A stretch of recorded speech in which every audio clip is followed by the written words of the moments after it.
And recognizing that we have to think about how we build these ideas. And this is important because it's like getting a sense that when we talk about natural parenting styles, like this kind of shoots directly to the heart of that and says, actually, if we look at how we created the idea of what the natural attachment styles are, the kind of avoidant or overly connected, and like where do those even come from? That tells us something important about Yeah. the process. So I guess for you, like it tells me about how your brain works too. Like you decided to see the research of the research to figure out how these ideas came about in the first place. We could think differently about mothering and parenting, but in America, we've built this particular kind of cultural mythology that's had material impacts on like policy, right? Like there's a reason why we don't have paid leave in this country. Or there's like a whole constellation of reasons, right? But part of it is this idea that like, oh, well, a mother should just want to do that, right? You shouldn't pay someone for that. And the kind of individualism we have in America that makes a lot of things hard, but it makes especially family life really hard.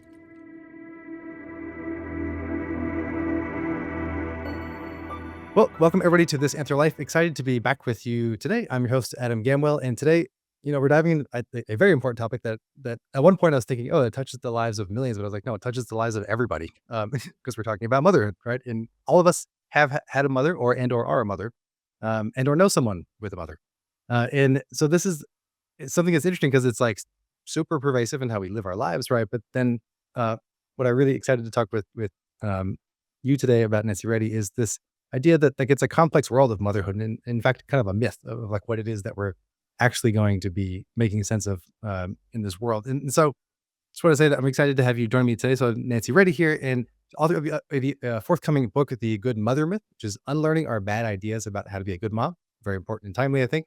And Nancy, you're also a writer, educator, cultural critic, and your work has appeared in a lot of really, really great places, including Slate, Poets and Writers, and a bunch of other publications. So, Nancy, thanks for joining me on the podcast today. I'm so glad to be here. Thank you for having me. Awesome.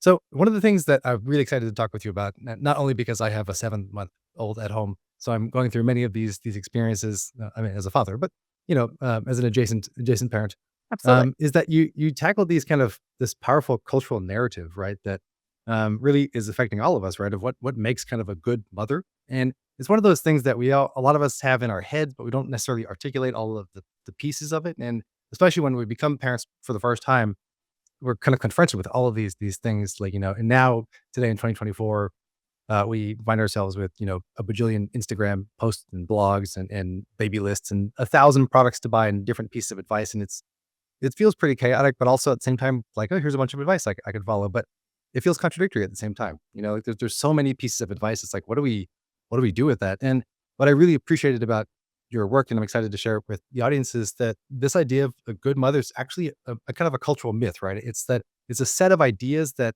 we've made up on kind of faulty science and kind of faulty research that I want to dive into.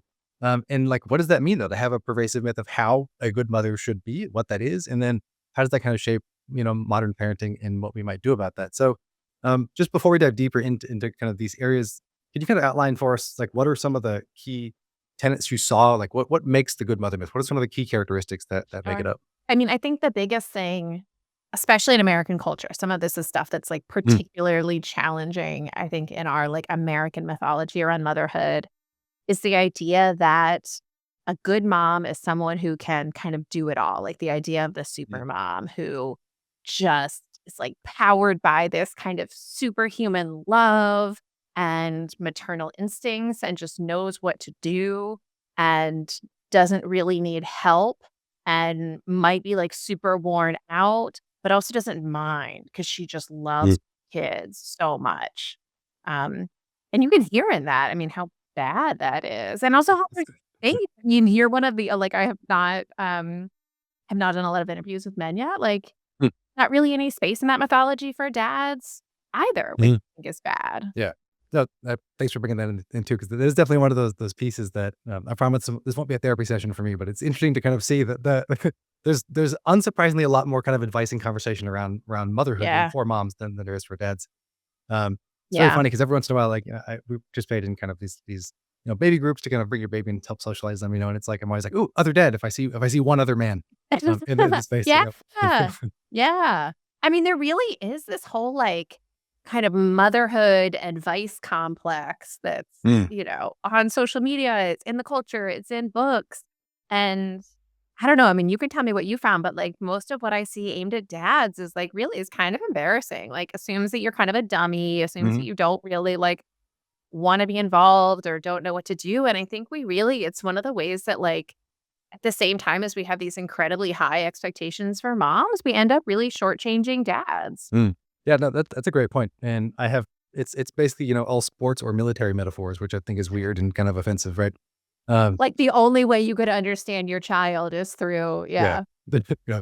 Um, and yeah, so it's this interesting kind of piece of, like, how do we do that? And especially, obviously, where you live in your community is gonna affect, a bit about how you might Yes. approach that conversation. So it's like I both get why that exists as, like, kind of mainstream discourse for dad, but then at the same time, yeah, it's like there are multiple models, obviously, that we could think about, and especially if we're using metaphors. And that's I mean, I think why I appreciate with your work too, because it's helping us kind of rethink these tenets, right? These tensions of like, I'm always on. I just love my kid unconditionally all the time, and it's weird to kind of say, wait, do you not do that? It's like, well, okay, we'll nuance that. But then, like, I want to be with him all the time, and like I want to be attached properly, and all these different kind of pieces, and like, so I'm curious if you can walk us in, like, give us a bit of your story, like where in your parenting journey, motherhood journey, were you like, wait a minute, this is crushing and or confusing, or what is happening here? Yeah, I mean, I think so I had my first son when I was in graduate school. We lived in Madison Good then, for you. which was Wisconsin, which is like I know, but I mean, in some ways it was a really, in some ways it was a really lovely, like, time and place Mm, to have our kids, right? Like, I had a very flexible I had a lot of work, but it true. was very flexible. We had a lot of friends who were around. We had excellent health insurance. I was Mm, unionized as a graduate student, which, like, I mean, very talk nice. about, like, the particulars of American culture, right? Mhm.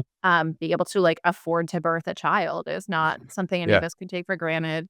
Um, and I was really steeped in a way that I couldn't recognize at the time in this idea that, like, motherhood was natural. Like, Mm, it just there was the idea that there was both a right way to do it. You should birth a particular way, you should go to prenatal yoga, you should breastfeed your baby, you should cloth diaper, which we did do for a little while, my goodness. it's a thing. Um Oh, Yeah. I really man, the stuff that I was, like, really just totally bought into because I believe that that was natural, right? And that that would make it Mhm. easy too, like, that all of these things, if you wear your baby, if you co-sleep, if you do all these things, that'll make it easy. Mhm.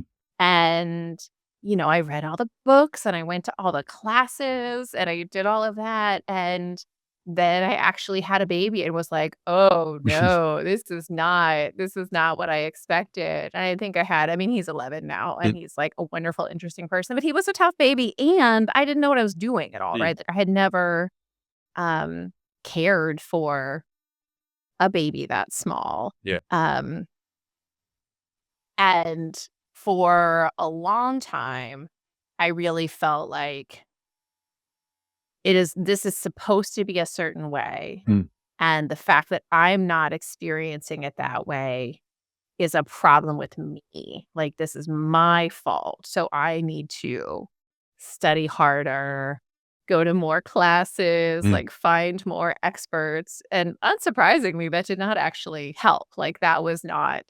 Um, what I or he or we needed. mm, And so writing this book in a lot of ways was the process of kind of trying to understand why this thing that I had thought was like the most natural thing in the world, why that was actually really hard and what parts of that were, I mean, you know this with a new baby, like what parts of that were just like, man, it is tough to keep a small person alive. Like yeah. they need a lot and they can't help you. Like that Mhm. is, man, that's hard work. And then what parts of it were harder because of the particulars of our culture and our ideas about motherhood.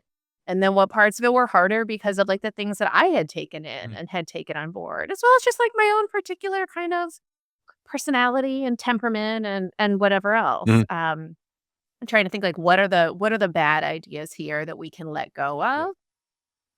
Because having a baby is never gonna be easy, but we sure do make it harder Yeah. in some ways, I Yeah, think. that's such an interesting point, and I agree too, because it was, especially first time parents and first kids, it is the wilderness. I mean, I imagine second kids and thirds is also still the That's wilderness, a good but way to put it.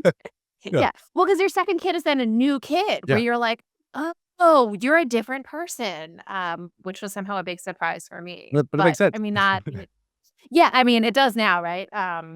But yeah, you're right. Like, especially the first one, it's wilderness, right? You're like, what is this creature? What are we doing? Who, like changes your relationship to your partner, changes everything about your house. Yeah. Like, yeah. Did you find that like, because one of the things that I've enjoyed both in the work and I want to think about like as these bigger pieces is like, yeah, I think you're correct, right? And your notion that parenting is already hard, right? But then we it's funny, like despite all the advice, we make it harder, and not because the advice itself makes it harder, but like a lot of it is contradictory, right? And then, Yeah. when you like look at the kind of the science or the scientific foundations or psychological foundations of how we like talk about attachment theory, um, and actually tell the stories of the researchers themselves. That was really it's a really I think compelling way. I mean, as researcher nerd, to like see how Yeah. John Bowlby and like Claire Obviously Ainsworth are shared. thinking about what attachment theory is and should be, and recognizing that we have to think about how we build these ideas. And this is important because it's like Yeah. getting a sense that when we talk about natural parenting styles, like this kind of shoots directly to the heart of that and says, actually, if we look at how we created the idea of what the natural attachment styles are, the kind of avoidant or overly connected, and like where do those even come from? That tells us something important about Yeah. the process. So I guess for you, like, it tells me about how your brain works too. Like, you decided to see the research of the research to figure out how these ideas came about in the first place. Yeah. I mean, it's an incredibly, as you say, like an incredibly nerdy way to try to figure things out. And I mean, I hope that the book reads, um, I hope that it's pretty It accessible is, and yeah. that it's not, yeah, exactly. Right. But I mean, it also is really like to be like, okay, let me figure this thing out and like going deep into the archives and into the research to try to understand really like the history of these bad ideas, Mhm. that we could think differently about mothering and parenting. Um, but in America, we've built this particular kind of cultural mythology that's had material impacts on like policy, Mm, right? Like there's a reason why we don't have paid leave in this yeah. country. Or there's like a whole constellation of reasons, right? But part of it is this idea that like, oh, well, a mother should just want to do that, right? You shouldn't pay someone for that. And the kind of individualism we have in America. Um, that makes a lot of things hard, but it makes especially family life really hard. Mm, I'm really as you know, I'm really obsessed with the post-war period. mhm. Is this like, right after World War II, like this moment of huge kind of cultural and economic upheaval and this moment of potential for really radical change. And in, Mm, like, parts of Europe, like, that's the birth of the NHS in Britain, right? mm, Like, people really chose in other places to bolster their social safety nets because they had seen how traumatic that war was. yeah.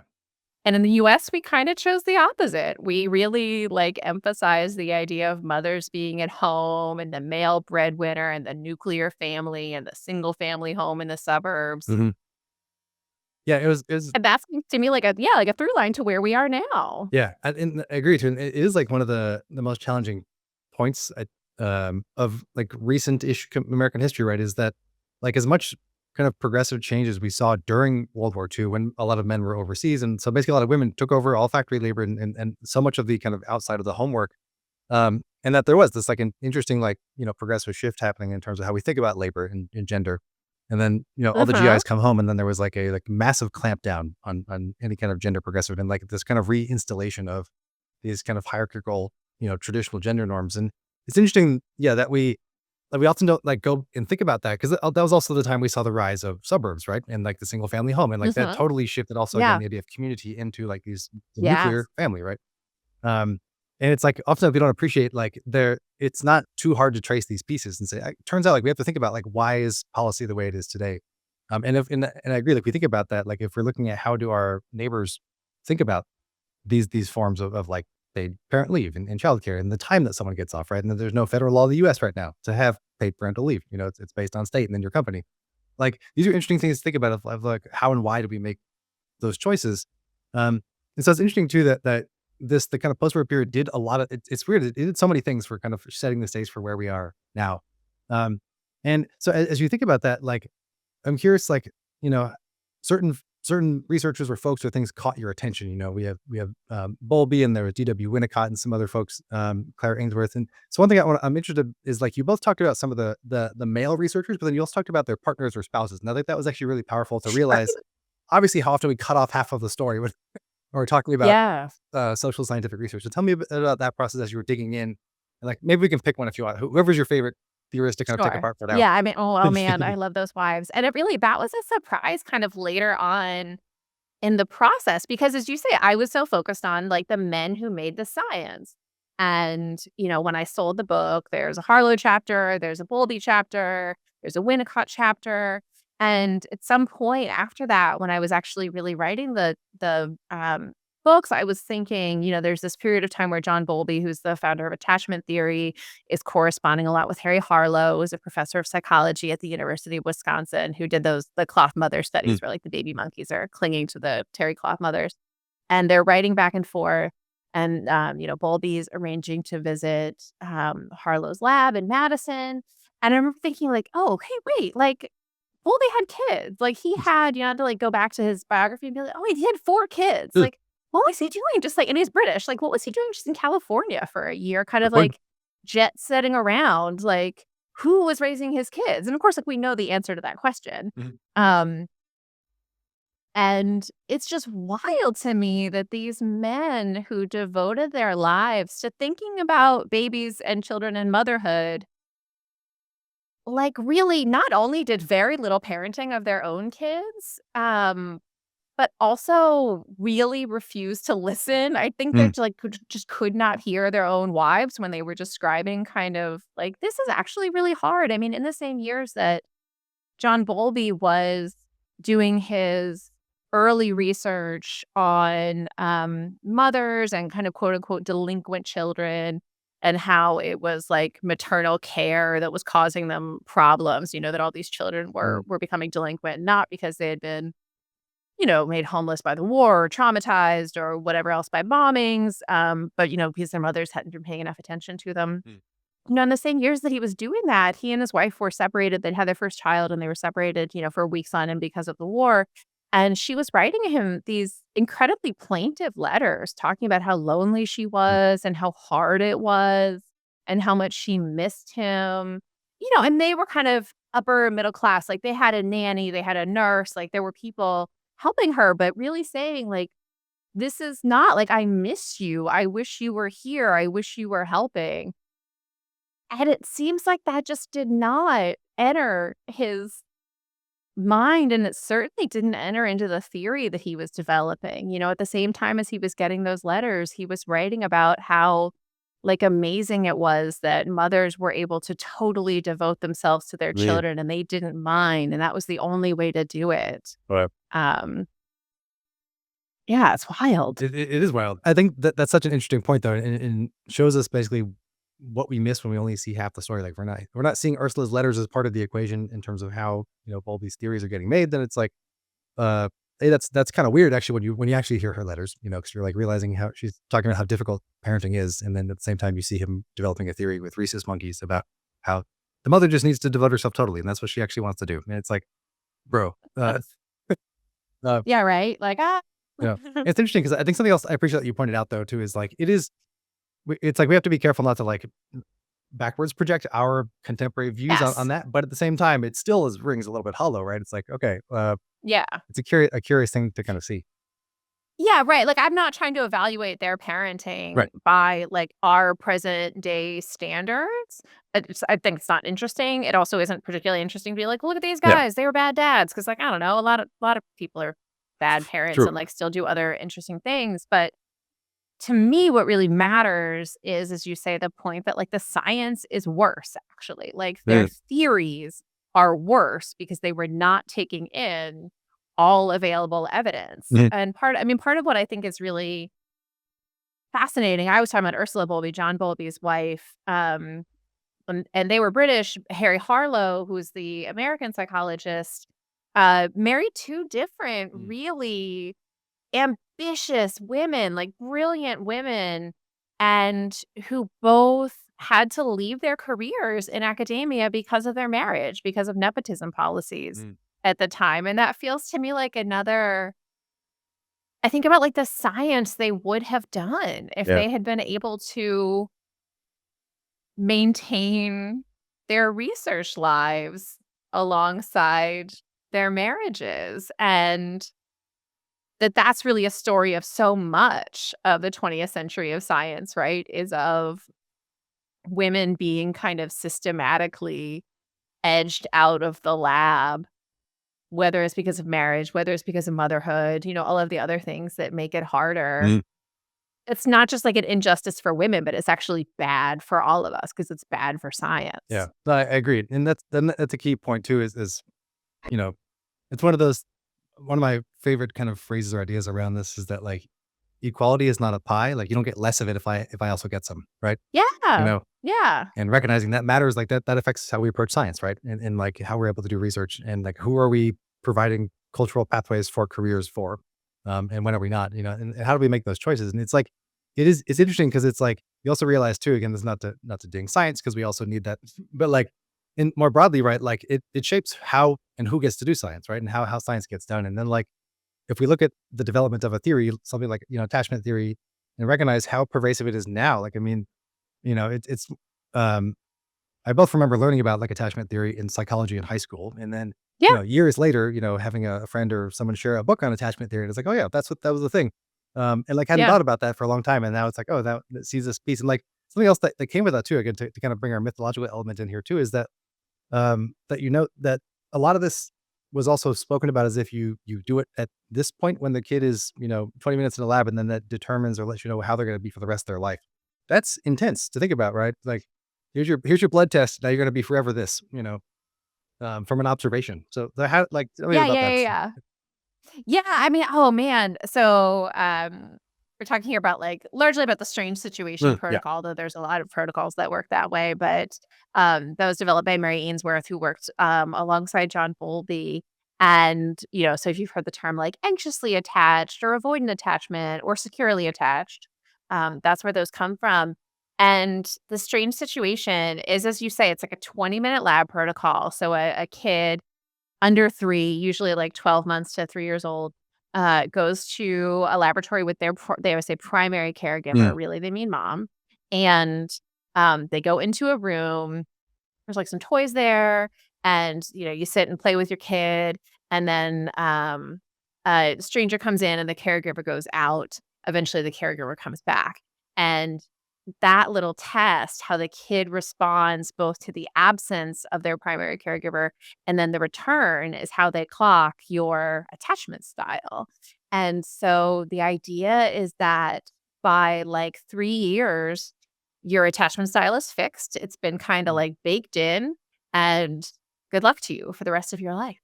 mm, And the way that that's gonna impact, not just your relationship to your parents, but, like, the kind of friendships you make, your romantic partnerships, your ability to parent your own mm. child. And I know, It's right? like, And it's like, well, good luck, sorry. And it just and it's the kind of thing that's like, it's a very neat tool for researchers. I can see why researchers like it, and maybe at a population level, it could be interesting to say kind of like, how does attachment function? In a population that's had these kinds of challenges. But I don't know, as a label to put on yourself or your kid or as a way of evaluating your own parenting, it seems both. I mean, it's not accurate. Like the foundational science is really bad. And it also just doesn't seem helpful. Like I don't Mm, know how that could be it's not a good tool, right? To say, well, I'm anxiously attached. I guess I better undergo, years of attachment therapy before I can be a good partner or be a good parent. It's like this rigid little box that I mm, think people sometimes put themselves into that lacks a lot of nuance or, like, descriptive potential. yeah. Do you find that like, But it's everywhere. It's so neat that it's, like, everywhere on the internet, right? It's on, like, Instagram, yeah. because it's so clear. And well, that's gonna ask you. I think it seems like that's one of the tricks with like attachment theory in particular, is that it's like very Yeah. memeable, right? It's very easy to say, here's Instagram square one of like anxious avoidant, anxious, Exactly, and exactly. like obviously it wasn't designed that way, in like the post-war I period, mean, but it kind or was of it? was, right? Like, Bowlby obviously was not thinking about Instagram, but I do think that he was very savvy Mm, about getting his ideas to circulate in the popular press. He was his writing's pretty stuffy, but he does have these like little lines every once in a while about like how a mother's love is like vitamins, and vitamins were kind of newly discovered at the time. A mother's love is like vitamin D, like Mm, it's essential for, the health. A mother's love is like sunshine. And he was very good at getting the attention of the popular press, right? So he's doing this stuff in labs. He's, at this clinic in London. He's at Stanford. He's doing this academic stuff, mm, but he's very good at getting his ideas to circulate. And I think kind of knowing what's going to get the attention of journalists. And then he and Ainsworth together were really good at either combating criticisms because his ideas were not universally accepted at mm, the time. This has been kind of like lost in history, right? But they were controversial at the time, and there were people saying like, actually, that seems like mm. not maybe as clear as you think it is, or maybe the evidence underneath that is not entirely persuasive. And they were very good at either deflecting those criticisms or just ignoring them. They were able to Right. make it seem like there was a lot more support for their theories than it really was. So, he wasn't thinking about Instagram, but he was good at Mm. manipulating or maybe catering to like the popular press in a way that I think most academics aren't. Yeah, that's a great point because it makes me think too that, yeah, a lot of like psychoanalysis informs a lot of these theories, right? And it's like, and Yeah, yeah, Freud yeah. himself Yeah. wasn't super great, but his nephew, right, Edward Bernays, was like the father of PR, right? And so it's like it makes sense that, like, I mean, I'm wondering how much of like psychoanalytical PR thinking was like also quietly filtered into some of these later iterations, right, or things that draw on it. Absolutely, yeah. I mean, the psychoanalysis is like underneath all of these ideas. I mean, all of them, Bowlby and Winnicott, Spock, all of these Mhm. people trained as psychoanalysts as well. I think that was just so much part of um the zeitgeist at the time. Yeah. Did you find that, like, you know, I'm trying to think of, like, Winnicott's got transitional objects as kind of a theoretical perspective. Yeah. In Spock too, Doctor Yeah. Spock, not on the USS Enterprise, but, um, is that where the name came from actually? I don't know. The You know character? what? I don't think so. I know I read something about that at one point. I don't think Yeah. so. It But it'd be fun if they it were. would be good though. No. So Doctor Spock also was like, I was gonna say a baby help guy, a self-helper, but he's not really a self-helping baby. He's helping, parents. Yeah, But yeah, he was yeah. on BBC Radio, right? So he also became like a known Yeah. voice as well of kind of like walking through Yes. his Yeah, ideas. yeah, Also, yeah. as a huge part of that, I think too, of like getting into the popular imagination. Yes. Um, Yeah. so Yeah. getting on radio, I think is also a plus. Yeah, I mean, and Winnicott was really, the BBC reached out to him during that period, both during the war and then afterwards, because they wanted that psychoanalytic Mm, perspective on child rearing, and he was good at doing that, at kind of simplifying things, and he had, as you say, like a very, I don't know, appealing voice, like a voice that people wanted to spend time with. But he also, interestingly, was like super receptive to feedback. mm, Apparently, he was really willing to listen to the women who were the editors of the show about how to simplify his ideas, how to put them in words that like an ordinary listener was going to mm. understand. I mean, if he was able to kinda, like, get psychoanalysis on the BBC at, like, lunchtime and have listeners take it in, which is pretty interesting, That actually. is, like it's well, this is always the secret. I'm like, how do we get other social scientists on the radio now? And this is And turns out, honestly, that is I feel like we have this idea of, like, the President's Council of Economists and, we should like, that's fine as a discipline, but, I always feel like there should be, like, a council of sociologists. Like, yeah, to my mind, like, those are the people that I really think I would love to have, and sociologists, I think, are good at, circulating their ideas. I think the sociologists learn more maybe than some other, academics how to write for a public, but yeah. in terms of who should have more of a hand in policy. I know, right? Well, that I think is the interesting piece because it's like because you visit a lot of Margaret Mead in the book as well, which I as an anthropologist appreciated. But also it's just because she's also just such an interesting figure that was in so many. She had her fingers in so many cookie jars in the 20th I century. know. It's insane. Because it's like I was looking at a different work with a other anthropologist about like Mead's work in psychedelic research, and it's just like she worked with motherhood and children and raising, and then later psychedelics were Yeah. very based, and it's just crazy Right? the amount of things that she was in, like the space Yeah. program and defense, like Yeah. um. So I mean, She did, like, nutrition stuff during the yeah, war, like, during World War II. Like, she had a long career and worked a ton. yeah, Yeah. it's interesting that like with this too is fun to kind of explore her motherhood and parenting side because I know she had Yeah. coming of age in Samoa. in the 20s and 30s research, and then like, obviously later was in Red Book also, like in a super popular Huh? women's magazine in the 50s, 60s, and like did television shows too. And it's like this is always the interesting question of like bringing together like a social scientist and a public intellectualism in a way that kind of is Yeah. accessible. But it's funny because one thing else that you noted that I just wanted to get your thought on is that you noted this before too of like, Bowlby and Harlow were just good at like ignoring criticism and they would just ignore her. When she was like, Yeah. actually, no, you're missing a ton of variables. When you're looking at like a mother and childhood dyad, it's like there's more than the two of them. Um, Yeah. so how did like I don't know, how did that pop up? Was it just kind of like, is it annoying to see that critique? Like they just won't listen, or was it like Oh, it how was the so hell? annoying. It was so annoying. There were, like, long parts where my editor was like, "Nancy, you don't need to get into every bit of how they, like, snubbed her and didn't pay enough attention to her."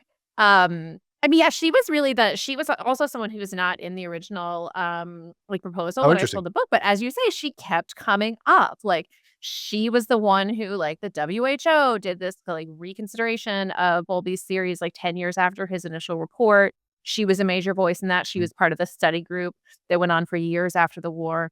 Um she came up a lot in the Spock research mhm, because her daughter was, his I don't know, she wasn't, like, literally his first patient, but when he was building his practice in Manhattan, she was one of the first ones, as he was kind of trying to find his clientele among, academics and intellectuals in New York at the time, and, yeah, I think the more that I read about her, the more that I was like, "Oh my goodness, this woman is so interesting and so radical in her own personal life," and just didn't make it into, like, the body of attachment theory at all. I mean, Bowlby, I think, just, like, really did not like her, like, was not she probably was the exact kind of woman that he was positioned to, mhm. like, not hear and not listen to, you know? I mean, she had a PhD, she had traveled all around the world, she certainly like, at the time that they were on the WHO study group together, like, she was a very accomplished person. Mhm. And he just couldn't I mean, I think he over the course and he published a lot over the course of his career, he cited her, like, one time, and it was in a footnote to say that she was had misunderstood him. Jeez, right. I know, and it's such a, like on the one hand, smart strategy on his part, and something that he did well, was just to refuse to acknowledge Mhm. criticisms. On the other hand, it just makes me so mad. It's like every time, I've sat in a meeting and said something, and then, like, 5 minutes later, had some man be like, "Well, what if we did that?" And it's Yeah, been, like, literally the same thing that I or some other woman said. Like, it's that, but on the scale of, like, his career. yeah.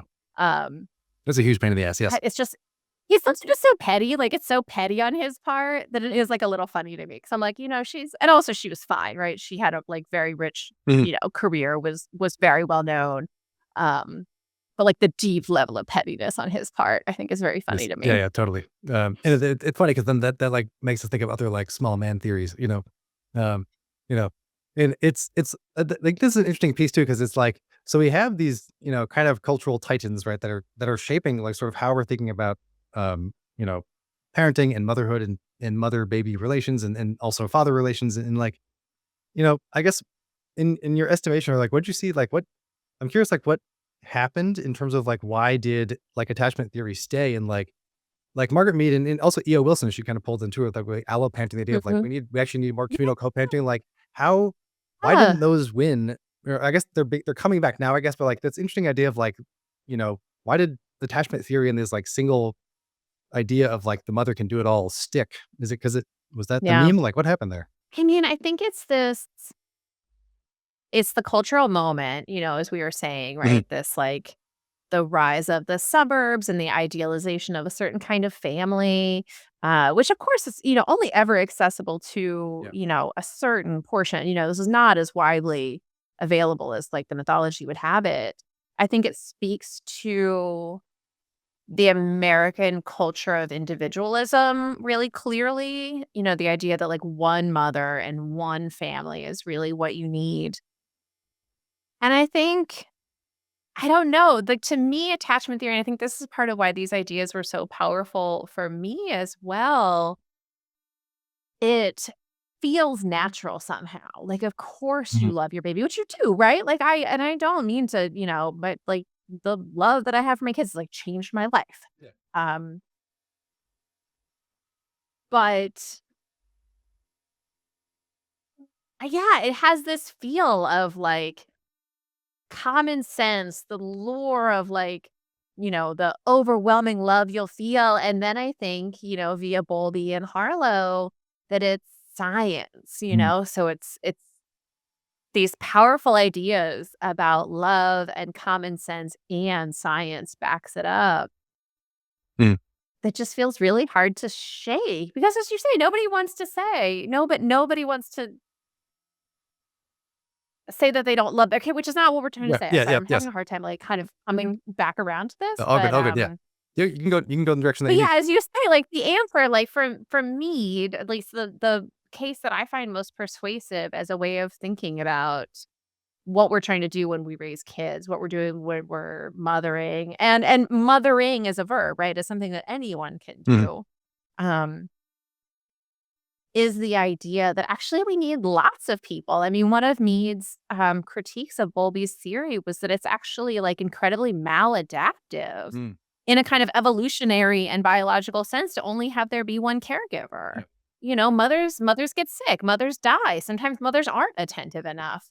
And that actually what the models of care that have evolved all around the world are of people doing it together. And that mm, was what she learned in Samoa, and that was what she took back and really modeled her own mothering mm, after, was the idea that you need lots of people. And I think, as you say, I think that's something that there's a really renewed interest in now mhm. I in among people who have kids. Yeah, Yeah. and that gives me hope, not just because I'm now raising a human, but, like, before I Yeah. had kids, it was like that also just kinda on some level felt somewhat intuitive because, maybe just because as I don't know, either growing up or coming of age or living in uh, the early to mid 21st century that we've had, you know, about 100 years of this myth, right? Of like how and why motherhood should work a certain way. And it's like folks that have spent time as a conscious human after the 1980s have recognized like the erosion of social institutions, especially in the US, like Yeah. have affected like, Absolutely. can I afford to have a kid? Like, can I afford to Yeah. send them to daycare? Do I stay home? Like, every single like friend of mine that is a parent has asked the question: should if they're a couple, like, should I go back to work or should I stay home? And like, because it's going to cost the same as Yeah. daycare, childcare versus like being at home. And like, that's a crazy question to even think about asking. Yeah. And then it's Yeah. like, but only is it asked because it's one or two people. That's it. Like, kind of taking care of that child um, versus a community or a village. And it's like interesting because I think about that the kind of Mead's approach of and just the anthropological approach of like as we're seeing how other cultures do this, and we were talking about the kind of even the UK and other like countries up top in terms of like when they chose to kind of build in a social safety net or not in terms of for families for parents and kids. And it's interesting to kind of to see you can see in that post war period why there was not an interest in like, we're going to look at how to folks in Samoa or other culture do it. Cause I mean, there's a lot of, both kind of endemic racism and like Yeah. Oh, essentialism yeah. and we're number one, hashtag, and it's like, Yeah, why exactly. look over there? But then it's an interesting idea that like the more folks look around and just say, wait, this is really hard. It's like, as you do, why this book exists, right? It's like, this is actually really crazy hard. I think I'm depressed, but I never Yeah. thought about that. How could I'm not depressed, you're Yeah. depressed, And it's like, wait a minute, let's hold on. It's like when we begin to ask questions, both of ourselves and like what we're seeing, it does make us rethink and say, wait, we should actually be seeing how our neighbors are doing it. And also, why are we not doing this with our Yeah. neighbors? Like, what is this? Yeah. Yeah.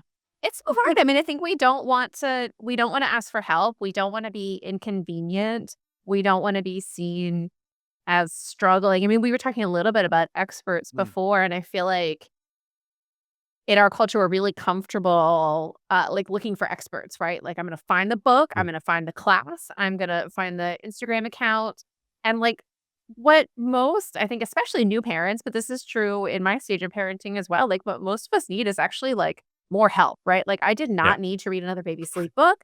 I needed, like, a friend who would come hang out with me, like, Yes. so that I didn't totally lose my mind or, like, play with the baby so that I could take a nap. You know what Yes. I mean? Like, there's yeah, I mean, I don't need to tell you that, but it's like but it's so much harder, I think, in our culture to look for ways to find that kind of support and to support each other, Mhm. you know? It's also just more fun, like, if you have someone who can, like, come I mean, babies are great, but they also don't do a lot for a long Sure. time, so, like, if you can have someone else, like, come bring their baby and stay with you, but oftentimes a really hard thing to do Yeah. for all kinds of reasons. No, it's 100% right. And it's funny because it's like the other side, what I didn't know about this. So just like totally 100% agree, right? Because it is like having a friend or someone visit is great and also just helpful because it's like I found myself recently at the time of recording this, like saying to my partner, Yeah. is like, I haven't talked to an adult besides you in like a few weeks. And it's like, that's to think about, that's kind of crazy to think about. It's like I've Yeah. emailed with somebody, I Yeah. haven't like talked to an adult. And it's like, and I went to and I realized that was kind of getting me down. So then I ended up like, let me take a walk to a coffee shop, and I didn't like just Yeah. changed like just the vibe. I was like, oh wait, I can be in society also still. And like we don't realize we just build these kind of artificial walls, right? Yeah, yeah, yeah, yeah, Um, yeah. Well, and I think, like, whether it's like, okay, I'm gonna either, like, leave the baby with someone so that I can go communicate with a person, or I'm gonna take the baby with me, but, like, maybe people aren't gonna wanna see the baby, like, I think that's the other thing too, like, right, is we have this, like, "Oh, we love families, we love mothers, we love babies, but, like, please don't bring your crying baby in this restaurant, on a plane, etcetera," and that's no, yeah, yeah, that's tough. I don't know, when you went to the did you take your baby with you to the coffee I did, shop, or did yes. you And I was Okay, good. see? It was good. And then so yeah, yeah. Thank you for because that's what I was gonna say. The other side of this too is that like there's like those norms of like don't bring your crying baby on the airplane. Okay. Yes, we know that's not a pleasant noise, but at the same time, like most Yeah. people are happy to see a baby. I found, Yeah, and it, and, like, everybody's trying their best, man, like, nobody yes, wants, exactly, exactly. yeah, I don't know. But so it's the to me it totally plays into this point that you're making that we like don't think to ask for help or think that we shouldn't do that. We should be able to just kind of do it on our own. And it like filters into these quiet things of like, I didn't even think about going to a coffee shop, or like, or I didn't, Yeah, or I think I shouldn't bring my baby with me. And it's like, those are part of this myth too, right? yeah, That like, it's not only that you do it by yourself, but you do it alone. Um, and that's crazy to think about, because it's like, as we're yeah, saying, in any other kind of global example, not any, but most that we see is like, we've always been raised in villages and communities, and it's like that's actually also how we evolved, right? Like as you said, babies can't do anything by yeah, themselves until maybe 3. It is like, uh, yeah, and it's like that tells you something important about like we sacrificed like mobility, and we don't pop out of the womb and start running so we can grow these big yeah, brains, but it's like um, that only works because we have adults that will take care of us, for a long time, and like it's crazy to think about, like, how that could be one other person. Like, that is a super maladaptive strategy from an evolutionary standpoint, and it's, like, huh. super dependent thing for years, one parent. Like, what? I mean, I think for a lot of people, this was the real, like, lesson of the pandemic, right? If Mm, they were inside with just their kid or kids and their partner, like, 2 adults is not enough yes. for 1 or 2 kids, right? Like, we all need more people than that. Yeah, we do.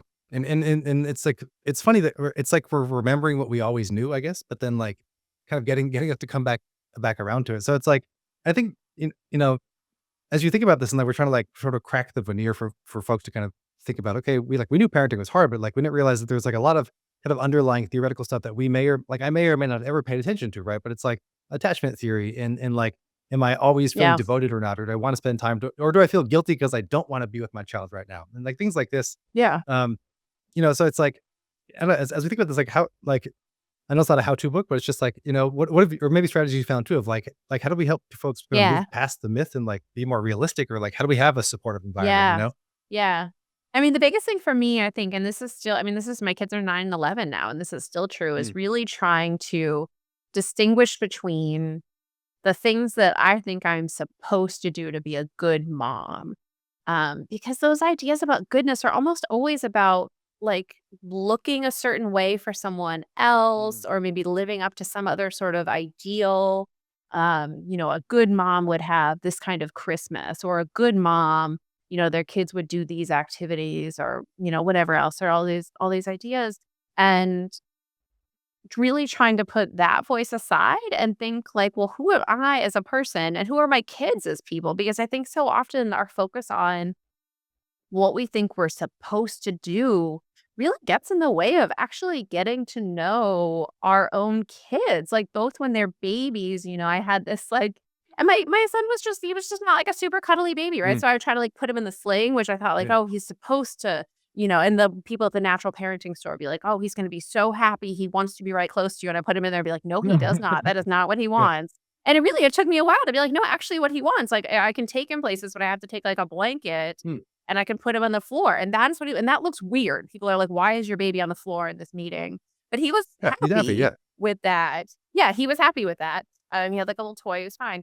Um, to things now, right? Like my kids are not team sports kids, Mm, right? Like, but they have all kinds of other interests. And I think really trying to think of what we're doing as not a role, right? I am a good mom in this way that I can like, document and post on Instagram, but really a relationship. And for me, that's the joy is like mm, getting to know your own particular kid and getting to learn things about yourself through that relationship. mm. So that's not a very like tangible, practical kind of a thing. I guess the one thing would say is like if you hear that voice in your head that says like should, pause for a second and think like should actually is that really what I need, what we need, what my kid needs, or is that someone else's idea that maybe I don't have to buy into? Yeah. No, I think it's a great point. And but I appreciate the relationship for it too, because it is like, I think it's valuable to recognize that this is another human being, like baby, Yeah. and also then you're a human Yes. being too,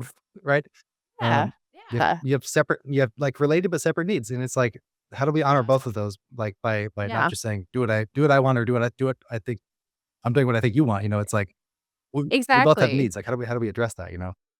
Oh, man, that's the challenge. It is, I know. But also the joy, I think, really, of, like those have been, like, for me, the most joyous moments of parenting is being like, "Whoa, like, who are you? You're a little person, like, you Mm, have interests, you have your own way of seeing and experiencing the world," you know? yeah, and it's like funny too that the other thing, you often hear this from pediatricians or whoever, like when you're trying to get some of that expert advice, and it's often just like the you think, "Oh, did I do this thing wrong, or am I, like, properly, bottle Yeah, feeding? Am I properly breastfeeding? Am I yeah. properly, like, putting them to bed at time? Do I need to do the extinction method?" Which sounds terrible in terms of sleep training, or just, like, go visit every 10 What minutes, a like, name, too. I don't know who who named that? Yeah. Doctor Extinction, but it's like, uh Yeah, they needed a better PR person for yes. that for I know, sure. right? It's like, the sad thing is I remember it, but I'm like, "Oh." But, it's this Yeah, funny point of, like, you're always kinda concerned of, did I ruin something? And, like, then yeah, later someone's just like, "No, it's not forever." And it's also yeah, basically, like, stop thinking that, like, this I guess it's the attachment theory. Like, it's not you can't take a 20-minute test and that's how your kid's gonna be or how yeah, you're gonna be. It's like, yeah, recognize that this is always evolving, which is the beauty of it too, to your point. And it's like, yes, and we've yes. evolved together. I think it's so easy to focus on like either, as you say, like particular practices, right? Like, Yeah. do I breastfeed? Do I formula feed? Do I, sleep train? Do I co-sleep? Like, as if that's what's going to matter, or particular moments, right? Like, there was a time when, my kid was sick and I didn't respond fast enough. And like, none of those individual things are really, what's going to matter in the long term. Some of the people who do attachment theory research kind of more recently talk about the concept of repair. And I find that really Mm, important that you don't have to be perfect in every moment. You don't have to make the right choice all the time. What you just have to do is repair. Like, if your kid wakes up from a nap and they're crying and you're a little slow getting there because you were doing something, like that's not the end of the world. You pick them up and you comfort them and you'll be okay. And the same thing now. Like I just had to apologize to my kid earlier because mm, I was real short with him. And I was like, hey, I'm sorry. Like, and that, like, it's not being perfect. It's the repair that matters. yeah. No, that's a great, and I love that. It's, um, such an important piece because it's like that it's also again coming to, like, this is what a good human relationships do this, right? It's like, can we maintain Exactly. together? Right. Um, Yeah. it's less of a one-way street that we kind of treat it that way. Um, Yeah. can I ask you just like as a kind of a wrap-up question though, like, what do you after doing this research and kind of helping kind of break apart the pieces that shape the myth, like, what are you hoping to see? Like, do we wanna see more policy changes in the US in terms of parental leave? Do we wanna see more, like, cultural changes in terms of, like, it's normalized to see more dads with kids? Like, or all of it, or, like, what do you Yeah. wanna see from Yeah. going through this? Yeah. I mean, I think we know the policy changes we need, right? Yeah. Like, I don't think that's one of the, it's like a little maddening to talk about because, like, Yeah. we need better parental leave. We need affordable childcare. We need better, like, maternal perinatal health care. It seems very clear to me that those are the big policy changes that we need. I've gotten involved in the Philadelphia area where I am with Chamber of Mothers has Mm, a local chapter and they're also an organization. And those there are 3 things, like, it's very clear, and those are things that should be, um, apolitical, bipartisan, something, because they really are good for families and for everyone. I don't know, yeah. um, if that's if we should feel hopeful about that or just feel like we're continuing to beat our heads up against the walls. I mean, in the policy stuff, like it's not special for me to say that. I Yeah. think we all know that. Um, the thing that I do hope for, I guess, especially for like very new mothers to understand, in some ways, to take more seriously like the transformation of early motherhood. I think Mm. that because we so often expect, and this is true for dads too. I can't speak to that as clearly, but maybe you can. I think because we expect motherhood to be natural and instinctive, we often give really short shrift to what like a totally transformative, Mm. like, of your body and your brain and your sleep patterns and your friendships and your relationships and your work Yeah. life. It really is. And I think we just have this idea that, you should be able to kind of get back to everything. And we can be really tough on ourselves when it doesn't work that way. So I think having a little more generous understanding of what that transformation is. And along with that, I think being willing to just be more open about that and more willing to share when they struggled. I mean, I think that in some ways, because I was just so kind of unhinged by sleep deprivation, like I was telling people all over the place, like how crazed I was. I remember Mm. sitting on the bus, someone who was a classmate of mine, but who I did not know well. Um, when my son was probably like 4 months old, and she's like, "How are you doing?" And I was like, "Well, let me tell you, you know." Yeah. And I think like as much, I mean, I just saw that she had her fourth kid, Uh, so I didn't scare her yeah. away from becoming a parent. But I do think like a little bit of honesty, not in the sense of like, oh, this is terrible, being a mother is awful, but like, let me tell you specifically what's happening. Mhm. If you want to hear that, I think that like a little bit more openness about what's hard and then asking for help. Yeah. No, I love that. And I think you're right on because it's like myths work the best when we don't actually interrogate the underpinnings of them, right? And it's like, and if we don't talk about Yeah. like how we transform, what happens to bodies, what happens to our minds, our like all these things, friendships, relationships, it's like if we don't talk about them, then people don't know, and then we also feel isolated, right? And then it's like this Yeah, interesting piece of like, exactly. and I think as you probably found this too, it's like when you tell people, they also want to hear it. Like 1 in like 50 are like, don't tell me, but everybody else is like, oh wow, I didn't know that. Uh, Yeah. And it's like, it's I don't know, it's been heartening. I found that too. It's like people will want to share with you and then want to, share back and listen. And it's like, I agree. It's like we need more generosity in the world anyway. So it's like, let's bring it Yeah. to how we talk about families and parenting. So I appreciate you putting the research time and work into this and the raising good humans and like, so I'm with you on Yeah. the quest and I appreciate it. And I'm excited for folks to check Yeah. out the book here shortly. So, um, I will be happy to both share it in show notes and things like that. But is there anything else that you would like folks to know? I mean, I'll put your website and all the good stuff in the show notes. But anything else you want Yeah. folks to know as we head out of the episode? No, I mean, I think so if folks are interested, I'm on Mhm. Instagram at nancy.o.reddy. I also write a newsletter about writing practice, and especially for people who are trying to pick up or sustain a creative practice alongside caregiving. Mm. Oh, sign me up. And that's Yeah. called, yeah, exactly. Yeah. So that's called Write More, Be Less Careful. Mm.